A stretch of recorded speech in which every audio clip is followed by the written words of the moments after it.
There are stories you don't want to tell, but you must. Not for sympathy, but because the truth, once buried too long, begins to rot the soul. This is a mother's story. A story of sacrifice, heartbreak, and maybe, just maybe, redemption. My name is Katherine. I'm 55 years old, and I want to tell you how I lost my son, and how life brought him back in the most unexpected way. If you believe stories like these deserve to be heard, please take a moment to subscribe to Not Her Fault, where every voice matters, especially the ones we often ignore.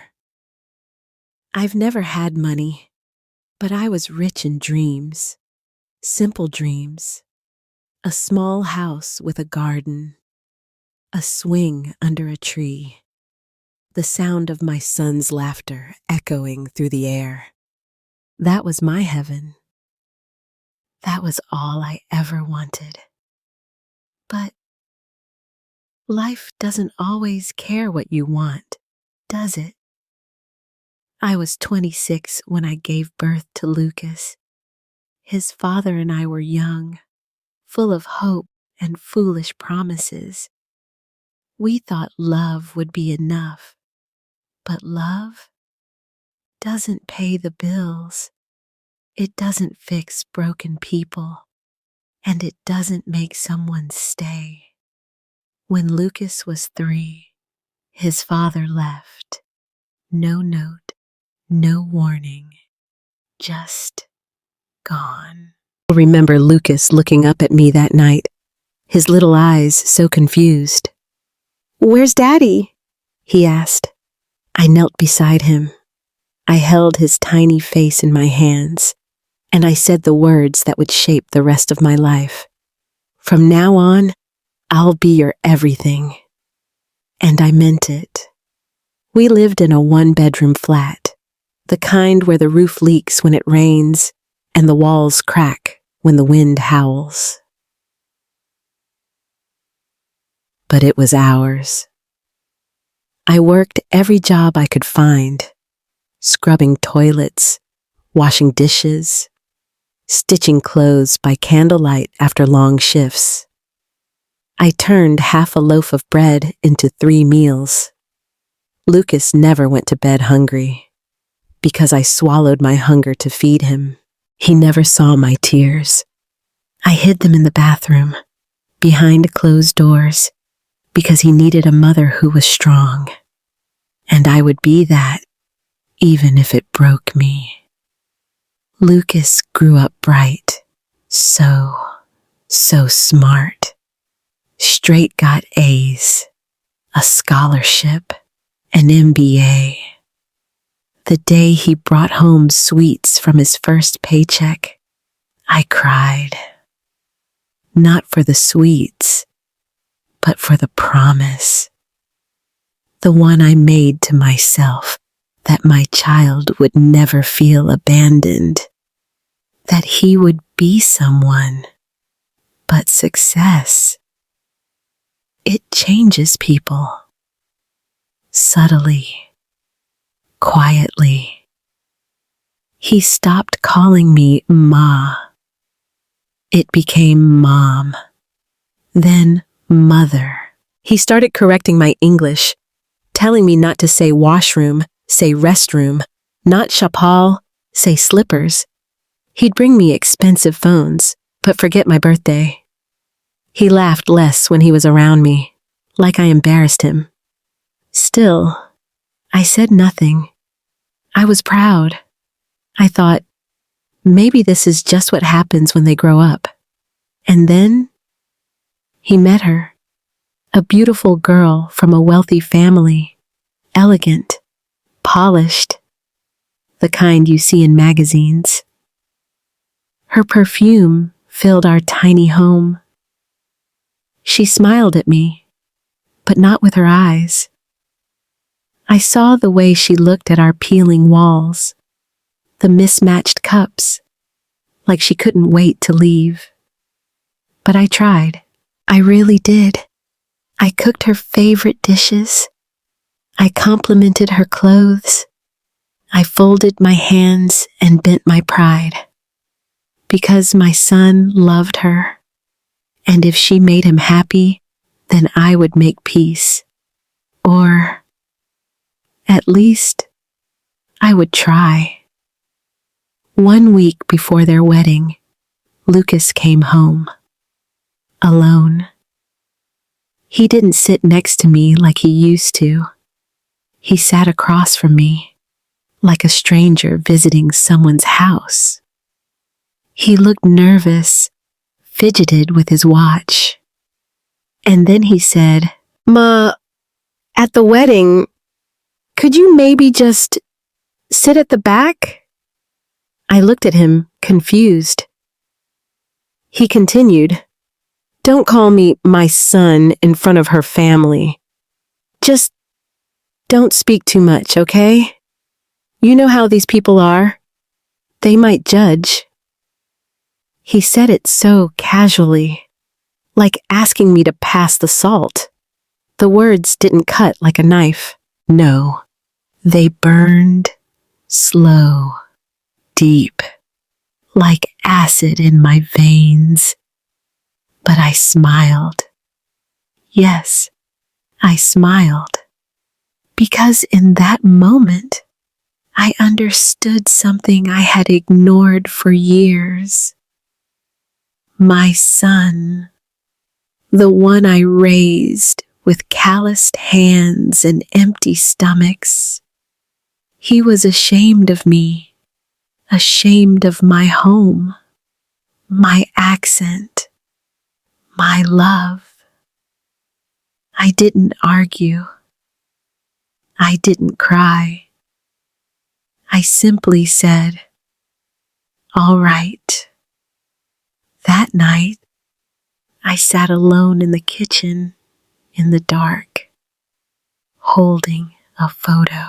Lucas as a boy, in my arms, grinning, so free, so unafraid, a smile that once needed no permission, no approval.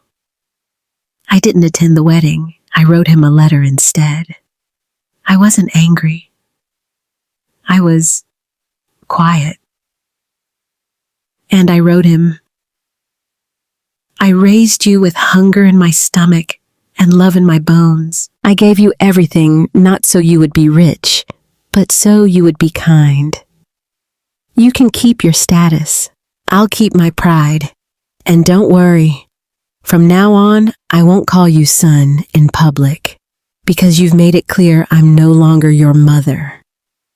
I sealed it with a kiss, not because he deserved it, but because I deserved to say goodbye with grace. It's been 3 years now. He never replied. I hear he has a house, a son, a little boy.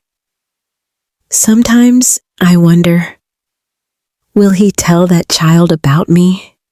Will he say, "Your grandmother once sold her blood to buy me school books"? Or will I be a ghost in the family album? He lives just 20 minutes away. But those 20 minutes, they stretch like an ocean. But I'm okay now. Really, I am. Because I've learned something. Sometimes, the deepest heartbreak doesn't come from strangers. It comes from the ones you loved so completely. You forgot to keep any of yourself. But I hold no hatred, no bitterness. I still cook enough for 2, out of habit. I still keep his drawings in a box under my bed. And sometimes, when the wind is just right, I hear the echo of a little boy's voice.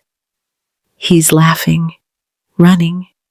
He turns, grabs my hand and says, "Don't ever leave me, Mama." He left, but I stayed.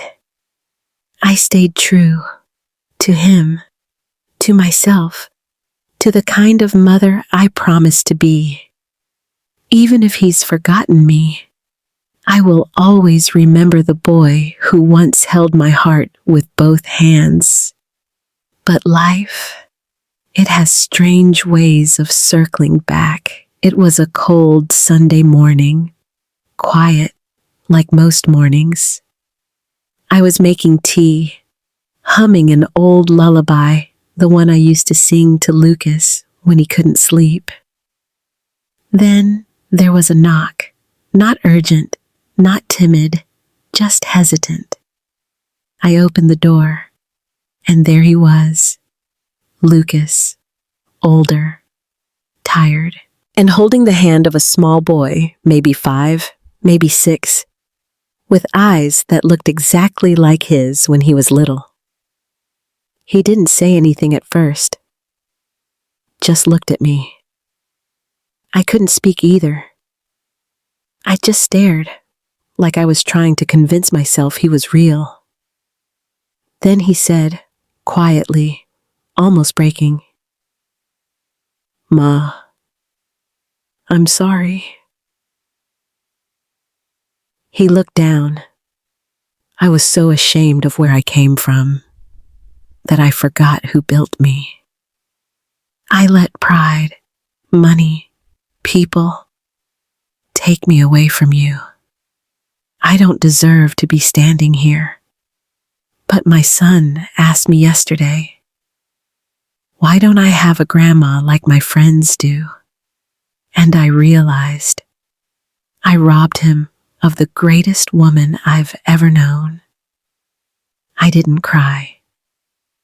I didn't fall into his arms. I just opened the door wider and said softly, "Come in, the tea is hot." He sat at my table, the same old table, and looked around like he was seeing it for the first time. His little boy tugged at my sari and asked, "Are you my grandma?" I knelt down, smiled, and said, "Yes, I always have been." We didn't talk much that day. Some wounds don't heal with words, only presence. But when they left, Lucas hugged me, tighter than he had in years, and whispered, "I don't deserve your forgiveness." I replied, "I didn't do it for you. I did it for me, because I raised a good boy once, and I believe that good boy is still in there.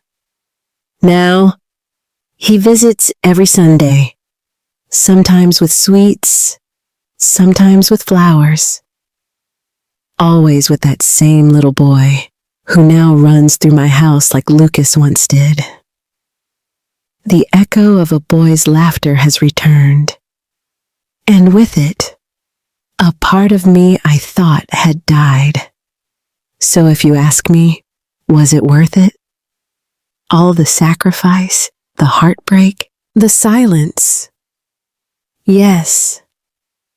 Because in the end, love doesn't always come back on time. But when it's real, it does come back. And when it does, you open the door, hold your head high, and say, "Welcome home." This was her story. But it's not just hers. It's the story of countless mothers who give everything and ask for nothing but love in return. If this touched your heart, then like, share, subscribe, and remember, not her fault.